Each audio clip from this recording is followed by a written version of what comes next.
So, heute ein paar Sachen so über das TÜV-Fahren, die ihr vielleicht nicht wisst als Nicht-TÜV-Fahrer. Und zwar ist es so ein neutraler Gang, oder?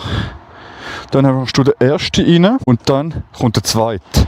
Also, wenn du da unten bist, Moment, so, machst du, so ist der neutral, zweite und dann nochmal runter, also zuunterst ist der erste, ganz zuunterst, dann kommt neutral und dann zweite. Das ist nicht einfach so ganz einfach am Anfang, weiss man das vielleicht noch nicht, dann macht es automatisch aus. Bei mir jetzt relativ schon verschmutzt. Oder wenn du putzt, pass auch immer auf die Kette auf. Du kannst schon tief reinrutschen, musst aber aufpassen, dass die Kette, wenn die mal so fettfrei werden, dass die dann auch fett ist und einmal spannen lässt.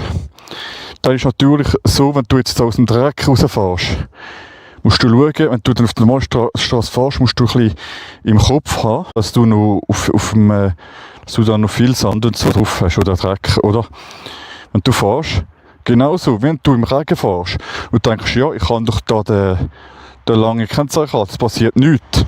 Von wegen, das spritzt dir den ganzen Rücken voll. Du müsstest eins haben, das direkt aufs Rad geht. Gibt es also die, die weit unten sind, dann nützt es etwas. Du musst wissen, wenn du einen Beifahrer hast und er sagt, ja, ich lege normale Schuhe an, keine TÜV-Kleider an, kann aber das Problem sein, dass du den Schuh ohne Witz, wenn du den nicht da drauf hast, nicht so, sondern so oder so, dass der gottlos verschmilzt und dass er auch nicht nur verschmilzt ist.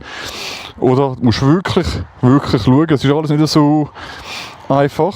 Der TÜV, cooles Hobby, als Hobby würde ich jedem empfehlen.